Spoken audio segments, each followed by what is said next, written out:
सब भाई बहन जो फेसबुक लाइव और यूट्यूब के माध्यम से हमारे साथ जुड़े हैं, आप सभी लोगों को प्रेज द लॉर्ड और जय मसीह। और फिर से एक बार परमेश्वर ने आज आपके साथ मिलने का और वचन शेयर करने का मौका दिया, इसलिए परमेश्वर को धन्यवाद। आइए हम प्रार्थना करें, अपने सिरों को झुकाएं।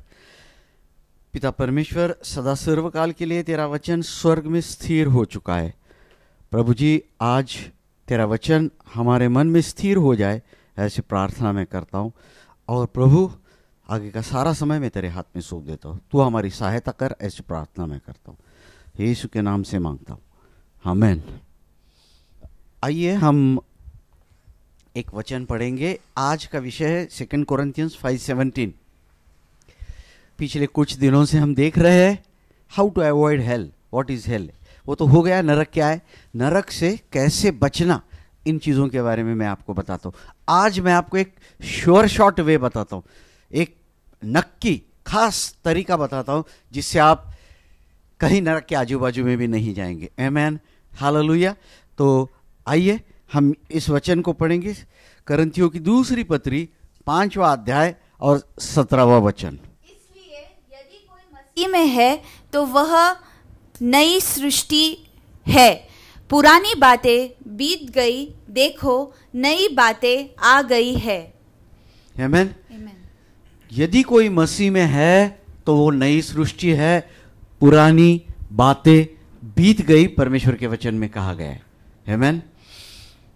तो क्या नया हो गया और क्या बीत गया, ये जानना बहुत जरूरी है। कोई व्यक्ति कहेगा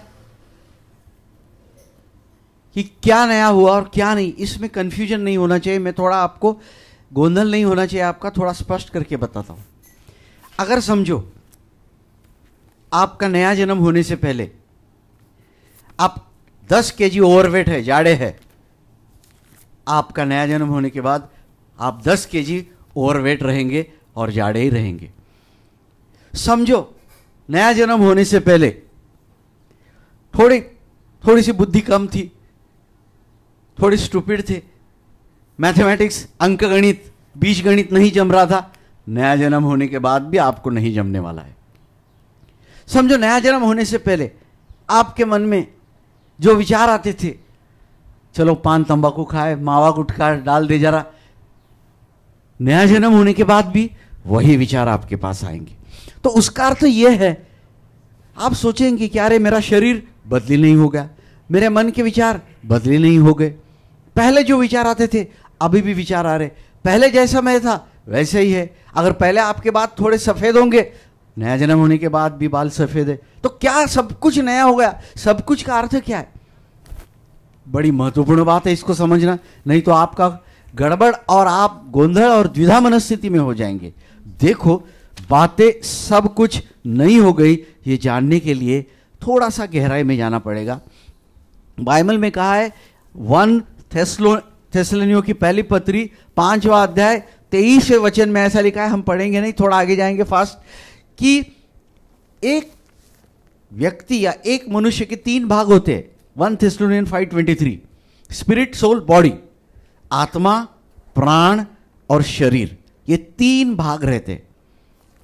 और देखिए, इसमें सबसे महत्वपूर्ण जो है वो आत्मा है। ये इस बात को आप समझ जाइए, इसमें सबसे महत्वपूर्ण क्या है? आत्मा है। मैं कैसे आपको बता दूं? शुरुआत में क्या किया, बाइबल में कहा है, प्रारंभ में जेनेसिस 1:26 पढ़ेंगे नहीं, हम आगे जाएंगे। परमेश्वर ने मनुष्य को अपने स्वरूप में बनाया, अपनी समानता में बनाया। क्या लिखा है बाइबल में?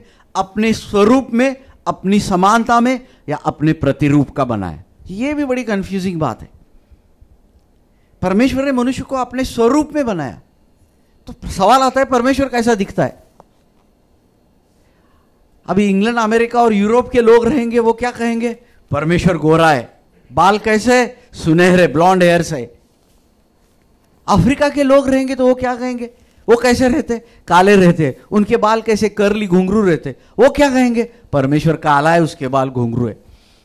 चीन और जापान के लोग रहेंगे तो वो क्या कहेंगे? परमेश्वर का रंग पीला है, येलो है, उसकी आंखें छोटी है और उसका नाक नकटा और बैठ गया है। मगर याद रखे, ना परमेश्वर गोरा है, ना काला है, ना सुनहरे बाल है, ना घुंघरू बाल है, ना आंखें छोटी है। बड़े महत्वपूर्ण, अपने स्वरूप में बनाया, अपनी समानता में बनाया। परमेश्वर ऐसा नहीं है।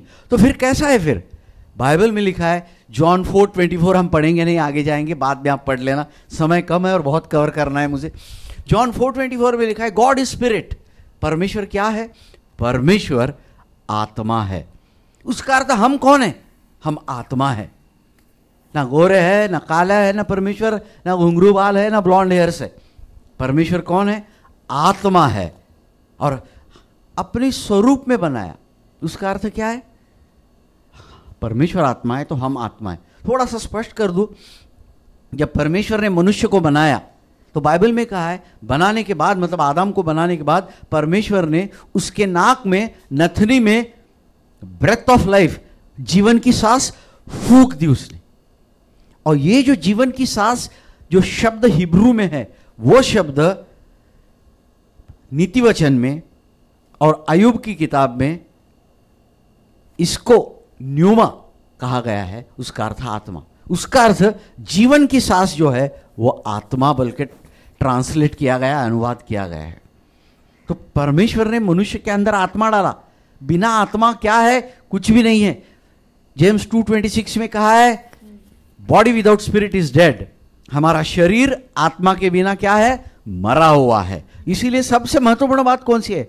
आत्मा है। जब तक परमेश्वर ने फू करके आत्मा नहीं डाला, हम वैसे ही मरे हुए थे।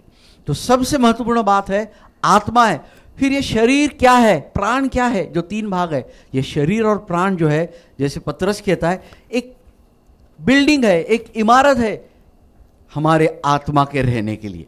आप जो भी बोलो, पहनावा, घर, बिल्डिंग, तंबू, आत्मा के रहने के लिए ये क्या है? एक घर है। तो आपकी सबसे महत्वपूर्ण चीज कौन सी है आपके जीवन में, आपके अंदर? आत्मा, प्राण, शरीर में स्पिरिट। और बाइबल में कहा है, यूहन्ना 3:6 में, हम पढ़ेंगे नहीं, थोड़ा आगे जाएंगे, that which is born of flash is flash and that which is born of spirit is spirit. जो आत्मा से जन्मा वो आत्मा है और जो शरीर से जन्मा वो शरीर है। कुछ संबंध नहीं उनका, दोनों अलग है। आत्मा से जन्मा वो आत्मा है, शरीर से जन्मा वो शरीर है। तो आत्मा से जन्मा हुआ जो आत्मा है, ये हमारे जीवन में सबसे महत्वपूर्ण बात है। आमेन, हालेलुया। आत्मा हमारे जीवन में सबसे महत्वपूर्ण बात है। और जब बाइबल में कहा गया कि देखो सब कुछ नया हो गया, महत्वपूर्ण, आत्मा में सब कुछ नया हो गया। याद रखे, नया जन्म जो हुआ है आपका आत्मा में हुआ है। प्राण, तुम्हारा सोलर बॉडी, तुम्हारा प्राण और तुम्हारा शरीर कुछ भी नहीं हुआ है अभी तक।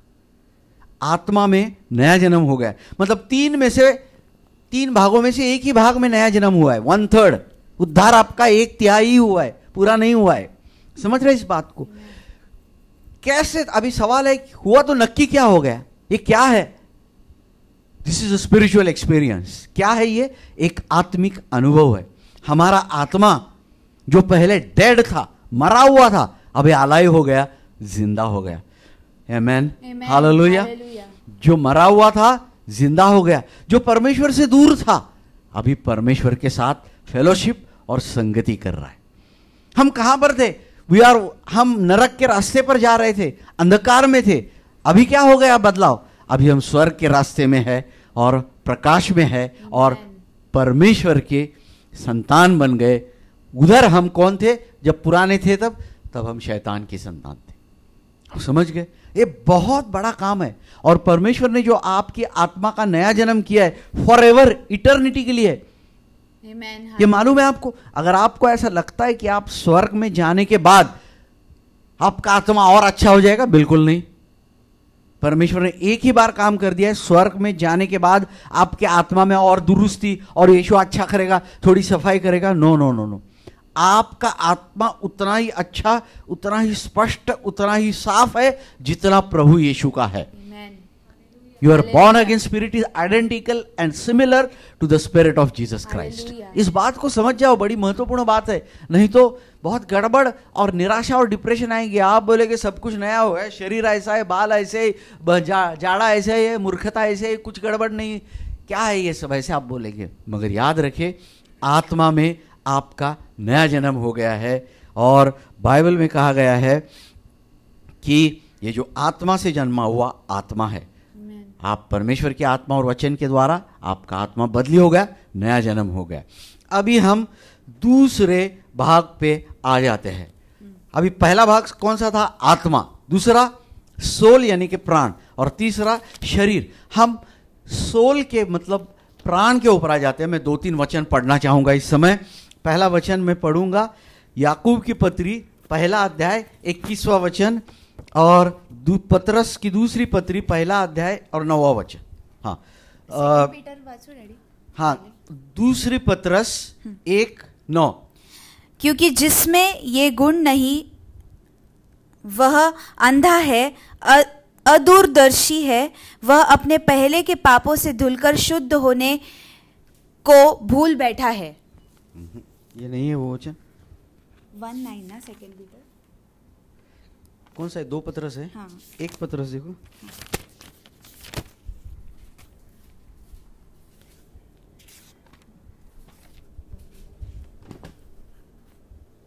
एक पतरस 1:9 है। मैं 2 गलती से बोला, माफ करना। 1 पीटर 1:9। और अपने विश्वास के प्रतिफल स्वरूप अपनी आत्माओं का उद्धार प्राप्त करते हो। The beginning of, Hindi Bible में स्पष्ट नहीं, the beginning of your faith is, उद्धार हुआ आत्मा का, and the end of your faith is salvation of your souls. English Bible में पढ़े कृपया, किसी के पास। Receiving the end of your faith, the salvation of your soul. हमारे विश्वास का जो अंत है उसमें हमको अपने प्राण का उद्धार मिलने वाला है। हालेलुया। अभी तक मिला नहीं, मिलने वाला है। अभी हम 1:21 पढ़ेंगे, याकूब की पत्री। इसलिए सारी मलिनता तथा समस्त दुष्टता को दूर करके उस वचन को नम्रतापूर्वक ग्रहण कर लो जो तुम में बोया गया है और जो तुम्हारे प्राणों को बचा सकता है। नम्रता से परमेश्वर के वचन का स्वीकार करो जो तुम्हारे प्राणों को बचा सकता है। क्या लिखा है बाइबल में? जो प्राण मतलब सोल, जो तुम्हारे प्राणों को बचाया है बोल के लिखा क्या? नहीं। क्या लिखा है? बचा सकता है। मतलब ये भविष्यकालिक घटना है। उसका अर्थ क्या है? आपके प्राण का उद्धार हुआ है क्या? अभी तक नहीं हुआ है। और एक वचन मैं पढ़ता हूं, हिब्रूज 10:38 एंड 39, 10वां अध्याय 38 और 39।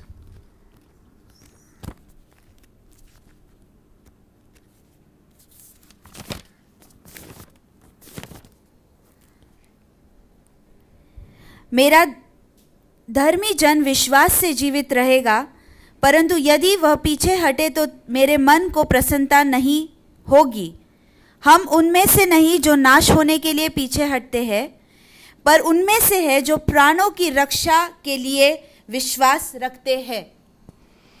जरा इंग्लिश बाइबल में पढ़े हम, हिंदी में स्पष्ट नहीं, क्लियर नहीं है। 10:38-39। Hebrews 10:38-39। Now the just shall live by faith, but if anyone draws back, my soul has no pleasure in him.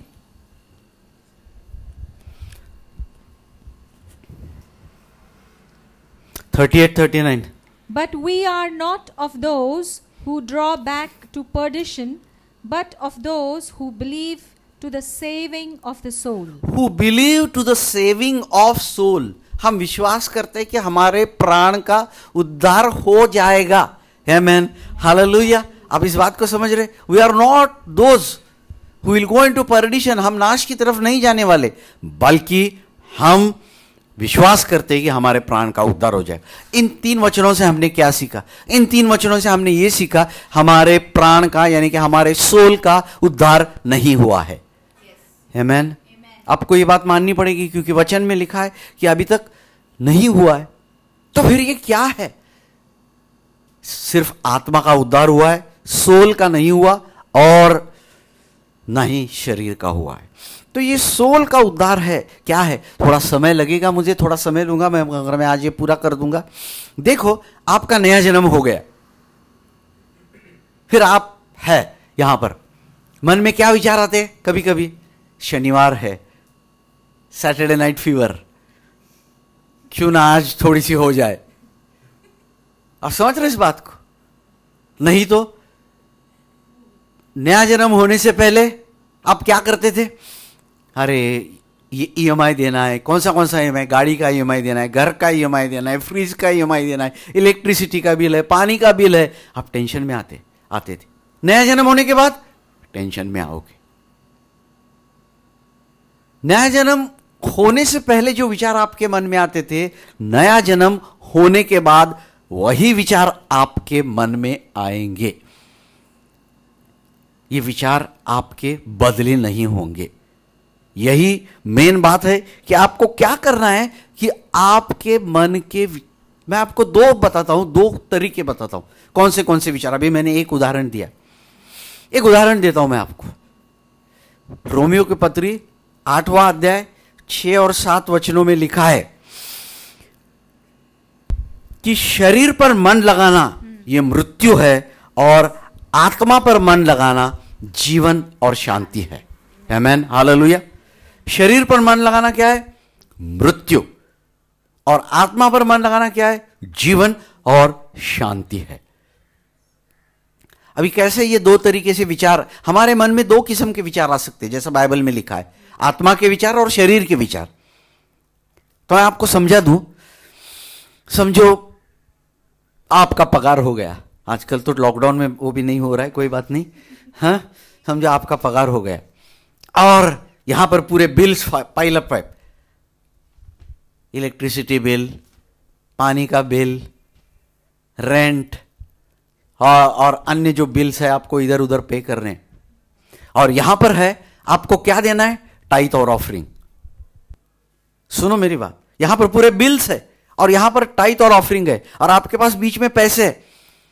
आपका एक मन बोलता है अरे तू टाइथ और ऑफरिंग देगा तो यहां बिल देने के लिए पहले से पैसे कम है और कम हो जाएंगे तो उधर पैसे देगा। तो आप सोचने लगते हैं अरे मैं क्या करूं अभी। उतने में आपका जो आत्मा का मन है, वो आत्मा का मन कहता है दियो, लूक 6:38, दियो तो तुम्हें दिया जाएगा, दियो तो तुम्हें दिया जाएगा। कैसा दिया जाएगा? पूरा नाप भर के दो, बाइबल में कहा है नाप भर के दो, दबा दबा कर, हिला हिला कर, उभारता हुआ तुम्हारी गोद में डाला जाएगा। अगर तुम दोगे तो दबा दबा कर, हिला हिला कर, उभरता हुआ दिया जाएगा। मतलब तुम भर के दोगे तो भरा हुआ तुमको मिलेगा, तो और हो जाएगा। फिर आपका दूसरा मन, देह का मन है, वो क्या कहता है? अरे वो बात छोड़, ऐसा नहीं होता है। ये सब जो पास्टर लोग रहते हैं, इवेंजलिस्ट, प्रचारक, उनके काम की बात है, तेरे काम की थोड़ी है। फिर आप सोचने लगते हैं अरे पैसा दूं कि नहीं टाइथ ऑफरिंग। फिर आत्मा का मन आपसे कहता है, मलाकी 3:10 में ऐसे लिखा है, देख परमेश्वर स्वर्ग की आकाश कपाट खोलकर इतनी तेरे ऊपर आशीष बरसाएगा कि तेरे पास घर में रखने के लिए कमरे पड़ जाएंगे, कम पड़ जाएंगे। फिर आप कहते हैं कि नहीं नहीं नहीं, ये मेरे साथ नहीं हो सकता है, मेरे पैसे कम हो जाएंगे। आप क्या करते?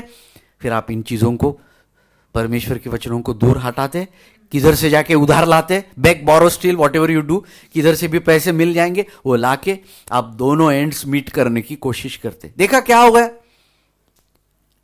आत्मा आपको बता रहा था कि अरे दे तो और मिल जाएगा, अरे ऐसा मत कर, परमेश्वर आकाश कपाट खोल के तेरे को देगा। आपने किसका सुना? देह की बात सुनी।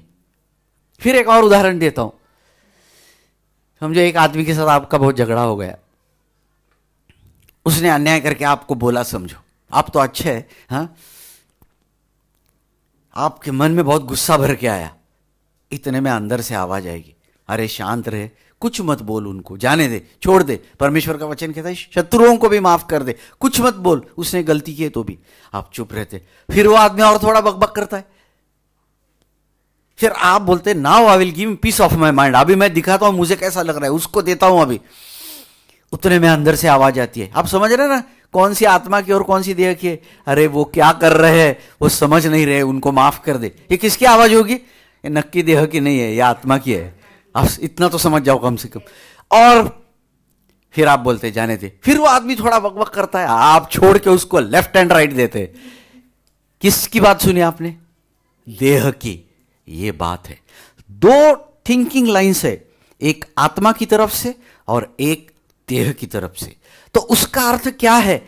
हमें जो अपने आत्मा का उद्धार करना है, सॉरी जो प्राण का उद्धार करना है, उसके लिए क्या करना पड़ेगा?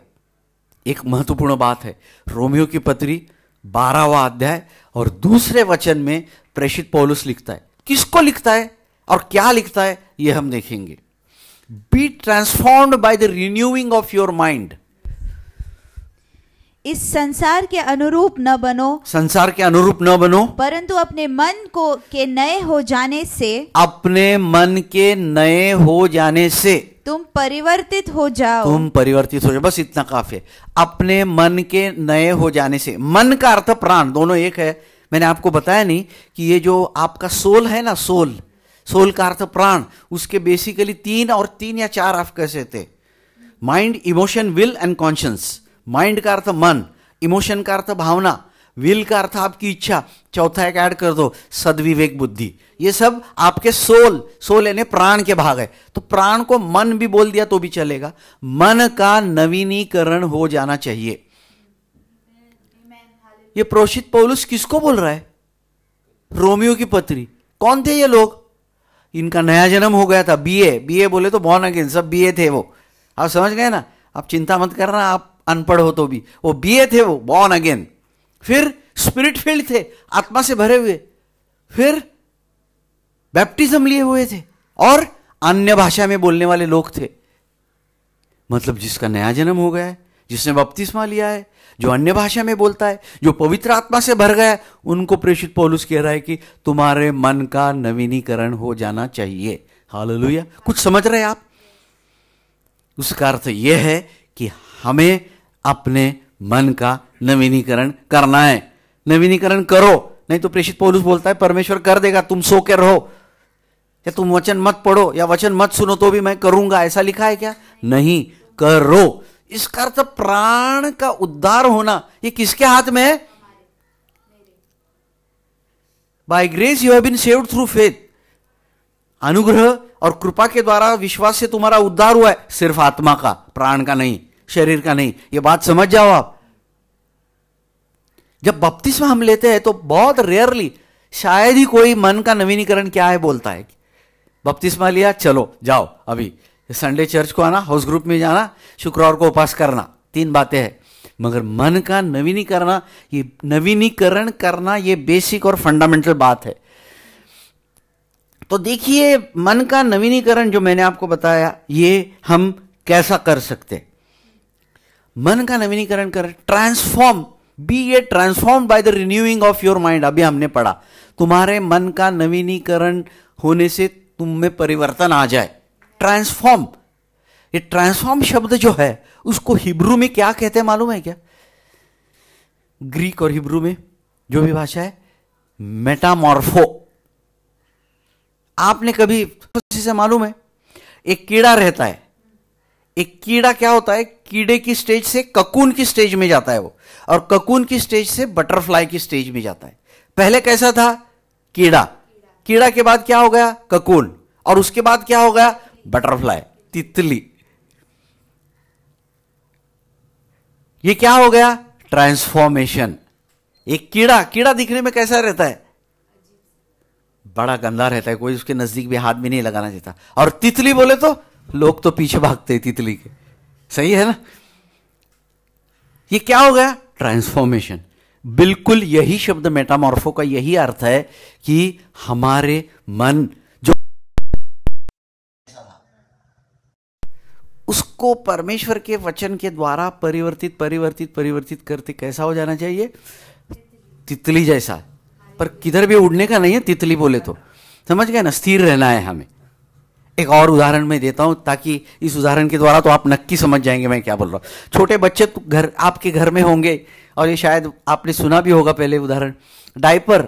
डायपर को क्या बोलेंगे आप? लंगोट या जो भी बोलना है, बच्चों को डालते हैं वो डायपर। समझो बच्चे को डायपर डाला है और उस बच्चे ने क्या किया, उस डायपर को खराब कर दिया। मतलब अंदर जो भी है सुसु जो भी किया और खराब कर दिया उसने। अब क्या करेंगे? उसकी मां आके वो डायपर के ऊपर अच्छा पाउडर डाला, सेंट मारा, पूरा उसका बास बास निकल गया, उसके ऊपर दूसरा डायपर डाला, चलेगा? क्यों? सब तो अच्छा कर दिया, बाहर से कितना अच्छा दिखता है, अंदर कुछ गंदगी है। क्या करना चाहिए? वो डायपर को निकालो और अंदर जो गंदगी है उसको साफ करो, उसके बाद नया डायपर डालो। आमीन। ये बिल्कुल मन का नवीनीकरण करने का अर्थ है। फिर ऐसा हो जाएगा, एक दिन ऐसा हो जाएगा कि बच्चे को डायपर की जरूरत नहीं पड़ेगी। इसको थोड़ा समझ जाओ मैं क्या बोल रहा हूं कि हमारे मन में कुछ गंदे विचार है, उन गंदे विचारों को निकाल देना चाहिए और परमेश्वर के नए विचारों को अंदर लेना चाहिए। और एक दिन ऐसा आ जाएगा कि आपको मन के नवीनीकरण की जरूरत नहीं पड़ेगी, तब आप प्रभु यीशु मसीह के साथ होंगे। बाइबल में कहा है जिस दिन तुम उसको देखोगे तुम उसके समान हो जाओगे। When we shall see him, we shall be like him।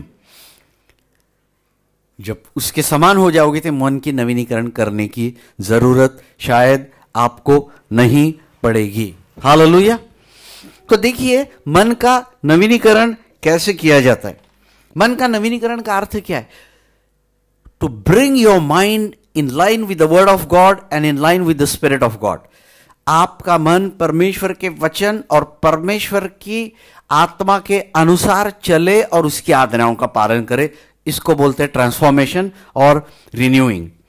सबसे पहली बात है हमें यह जानना चाहिए कि हमारे अंदर कुछ गलत विचार है। मैं ये नहीं बोलता हूं कि वो गलत विचार आपके अशुद्धता, व्यभिचार, चोरी या खून करने, ये विचार नहीं है। चिंता है, टेंशन है, एंग्जाइटी है, वरी है, कल का क्या होगा चिंता कर रहे, निराश है, यह भी तो पाप है एक किस्म का। क्योंकि परमेश्वर ने वचन में कहा है do not worry about tomorrow, कल के विषय में चिंता न कर तू। ये भी अगर ऐसे रहेंगे तो जान लेना चाहिए कि ये क्या है, ये गलत विचार है। फिर क्या करना चाहिए? पॉइंट नंबर 2, पहले बात जान लो कि अंदर गलत विचार है। दूसरी बात कन्फेस एंड फोरसेक, कबूल करो और उसको छोड़ दो। 1 जॉन 1:9, वो विश्वासी है कि अगर हम अपने पापों को कबूल करें तो आप वो उसका पुत्र प्रभु यीशु मसीह के खून से धोकर हमें साफ कर देगा। हालेलुया। अब समझ रहे इस बात को? कन्फेस एंड फोरसेक, यीशु का लहू सारे पापों से आपको शुद्ध कर देगा। अभी जगह तो खाली हो गई, उसको ऐसा मत छोड़ो। तीसरी बात है कि fill them with the word of God.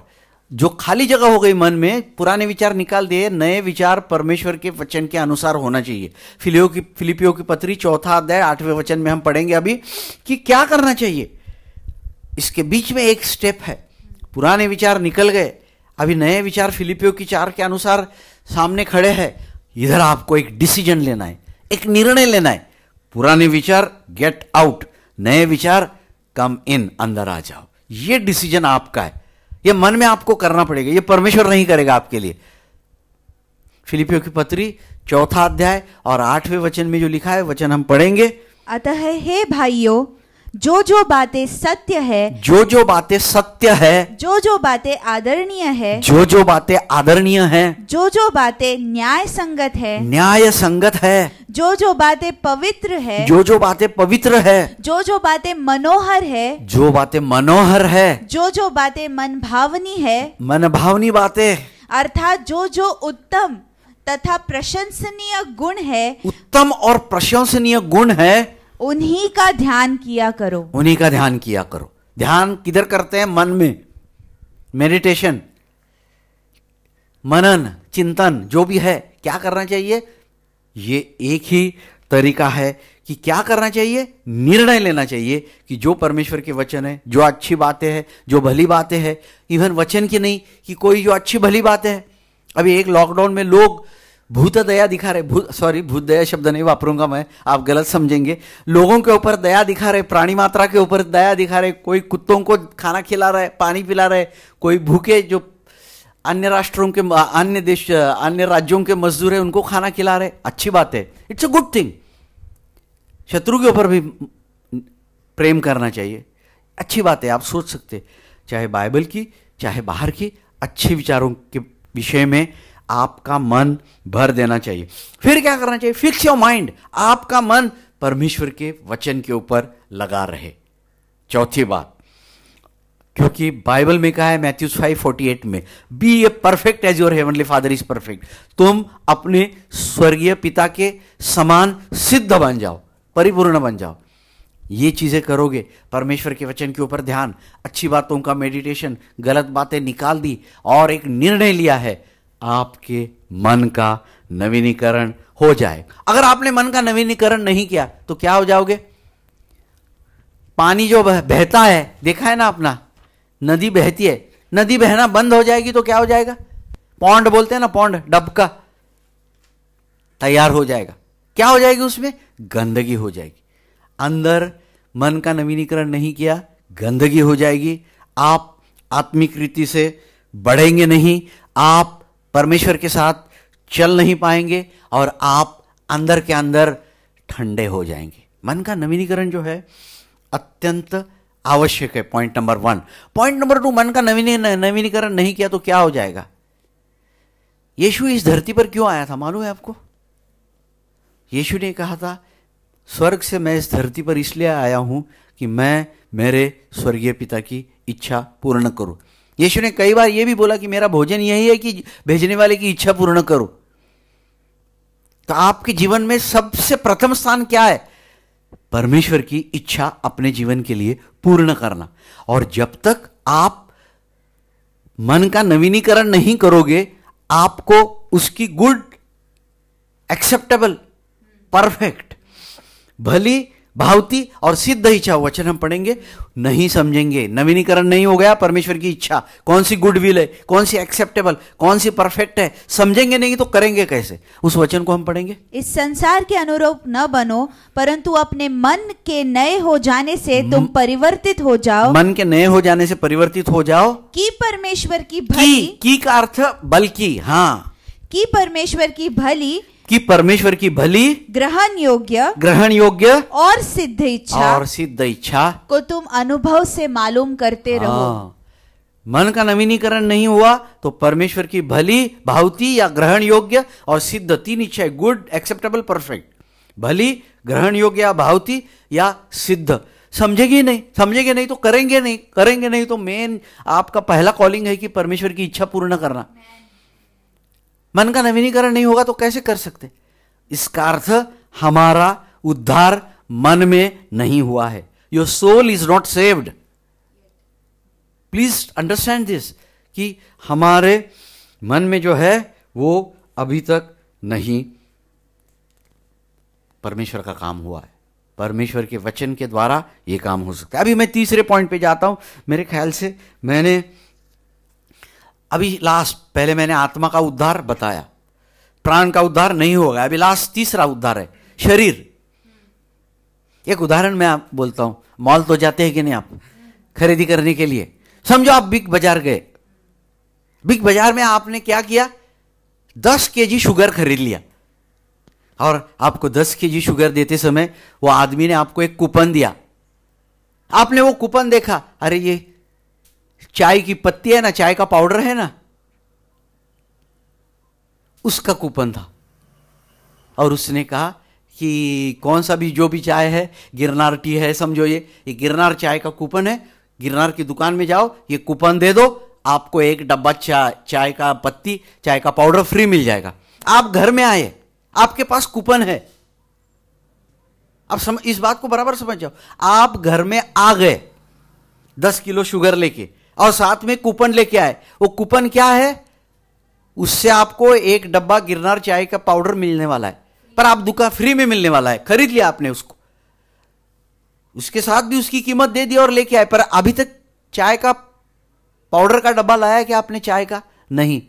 किधर है? अभी घर में है। जब आप जाएंगे गिरनार स्टोर में देंगे चाय की, तब आपको एक वो डब्बा मिल जाएगा, पर आपके घर में तो कूपन तो है, कीमत तो दे चुके आप। बिल्कुल यही बात है, प्रभु यीशु मसीह ने आपके देह के उद्धार की कीमत क्रूस के ऊपर चुका दी है। But your bodies are not yet redeemed. जैसे कूपन रिडीम नहीं किया, वैसे अभी तक हमारे शरीर छुटकारा नहीं प्राप्त किया है, and we are waiting for that. हम एक वचन पढ़ेंगे, रोमियो की पत्री 8वां अध्याय और 23वां वचन। और न केवल यह, परंतु स्वयं हम भी जिनके पास आत्मा का प्रथम फल है, अपने आप में करहाते हैं और अपने आप में करहाते हैं और अपने लेपालक पुत्र होने, हाँ, और देह के छुटकारे की बड़ी उत्कंठा से। एक मिनट थोड़ा, हम कहराते हैं और इंतजार करते हैं। किसका इंतजार करते हैं? देह की छुटकारे का। फिर से पढ़ो, देह की, वो वहां से पढ़ो। और देह के छुटकारे की, देह की छुटकारे की बड़ी उत्कंठा से, बड़ी उत्कंठा से प्रतीक्षा कर रहे हैं। मतलब your bodies are not redeem. देह की क्या है? वो छुटकारा। देह का छुटकारा नहीं हुआ है अभी तक। छुटकारा बोले तो उद्धार। क्या कर रहे? बड़ी उत्कंठा से इंतजार कर रहे।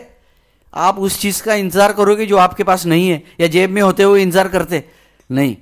उसका अर्थ शरीर का उद्धार हुआ, आत्मा का उद्धार हुआ है। आत्मा का उद्धार हुआ है क्या? हाँ। प्राण का उद्धार हुआ है क्या? नहीं। तो आपके शरीर के 3 भाग है, आत्मा, प्राण, शरीर। आत्मा का उद्धार हुआ है? हाँ, हो गया है, 1/3। प्राण का उद्धार हुआ है? नहीं। शरीर का उद्धार हुआ है? नहीं। उसका अर्थ 1/3 आपका उद्धार हुआ है, 2/3 उद्धार नहीं हुआ है। इसीलिए हमें प्रयत्न करते ही रहना चाहिए, ताकि हम नरक के रास्ते नहीं बल्कि स्वर्ग के रास्ते में ही जाएंगे। परमेश्वर आपको आशीष दे। और आज हम यहीं पर बंद करेंगे और हम प्रार्थना करेंगे। पिता परमेश्वर, तूने हमारे आत्मा का उद्धार किया, इसलिए मैं तेरे नाम को धन्यवाद, कोटि कोटि धन्यवाद देता हूं। प्रभु, तेरे वचन के द्वारा हमारे प्राणों का उद्धार होने दे, और जो तूने हमारे शरीर को खरीद लिया है उनका भी छुटकारा जल्दी से जल्दी मिलने दे। इस वचन के ऊपर तो आशीष दे, ऐसी प्रार्थना मैं करता हूँ, और इसके द्वारा हमारे जीवन में परिवर्तन आने दे, ऐसी प्रार्थना मैं करता हूँ। नासुरी यीशु के नाम से मैं मांगता हूँ, आमीन। The Lord bless you all.